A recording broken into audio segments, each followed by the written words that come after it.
Je viens de tomber sur une étude d'Harvard qui nous montre qu'on passe, nous les êtres humains, 47% de notre temps à penser à ce qui ne va pas, à penser à ce qui s'est passé dans le passé ou à s'apeurer par rapport à ce qui va se passer dans le futur. 47% de notre temps à penser au négatif. Bon. Et surtout après une relation toxique, les chiffres peuvent augmenter parce qu'on le sait, après une relation toxique, on est complètement dans la confusion. On s'est fait laver le cerveau et j'aime bien dire qu'une relation toxique avec un pervers narcissique notamment, c'est à la manière d'une secte. Au début c'est parfait, c'est magique, bombardement d'amour. Et puis au fur et à mesure, plus tu avances, plus tu commences à douter et même parfois tu t'en rends pas compte.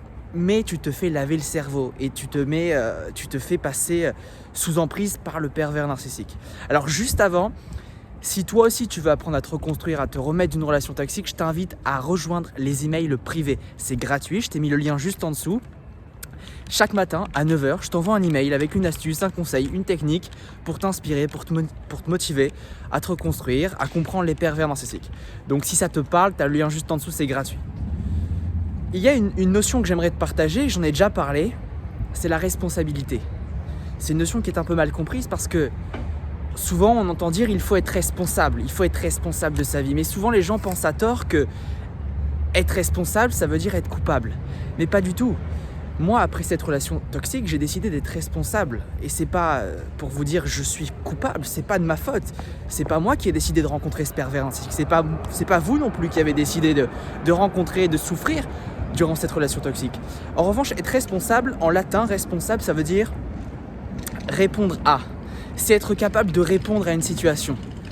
C'est être capable de décider pour son futur, d'être conscient des choses, de décider qu'est-ce qui va se passer maintenant pour mon futur. J'ai pas décidé de vivre cette relation toxique, mais plutôt que de me réfugier en pensant à ce qui ne va pas, en pensant à cette relation toxique, plutôt de dire l'autre c'est le mauvais, c'est le méchant.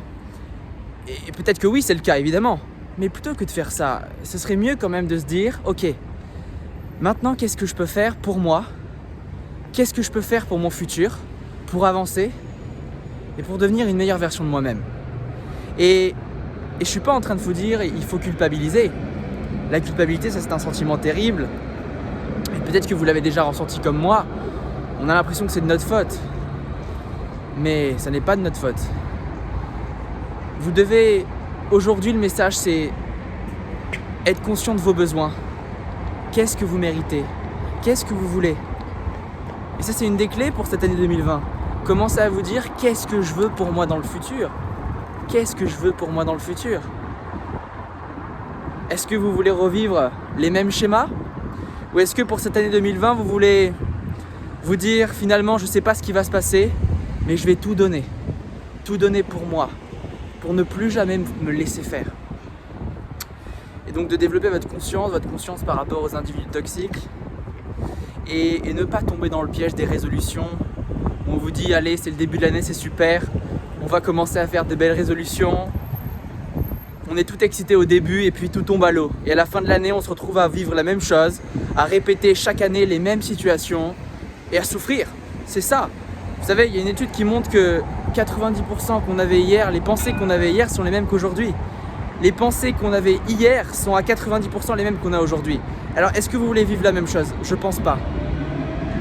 Alors décidez pour cette année 2020 d'avoir un plan précis de ce que vous voulez pour vous dans votre vie aujourd'hui. Dans 1 an, dans 6 mois, où vous en êtes? Quelle personne vous êtes? Qu'est-ce qui a changé pour vous? Quelle personne vous aimeriez être? C'est super important. Finalement, si vous ne savez pas quoi mettre dans votre GPS, il va vous emmener nulle part. Eh bien, c'est pareil pour la vie. Si vous n'êtes pas capable de savoir qu'est-ce que vous voulez, qui vous voulez être, la vie, elle va rien faire pour vous. Et c'est en ça que vous êtes responsable. Responsable de choisir quelle vie vous voulez avoir. Je ne suis pas en train de vous dire qu'en faisant ça, vous aurez peut-être plus de pervers narcissiques, plus de relations toxiques et plus de problèmes. Évidemment que non, il va y en avoir des problèmes et peut-être encore pire.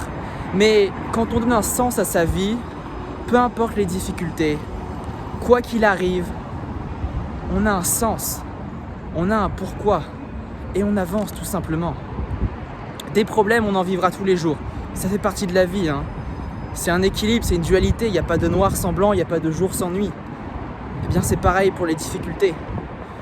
Alors pour aujourd'hui, décidez de de donner un sens à votre vie, un pourquoi, et d'avancer et de tenir ce cap, et de ne plus jamais vous arrêter. C'est l'énergie, votre attitude face aux événements de la vie qui va faire la différence. Ne vous laissez plus jamais absorber par la vie, par les difficultés. Décidez de passer à l'action cette année. Je vous dis à très vite. Salut.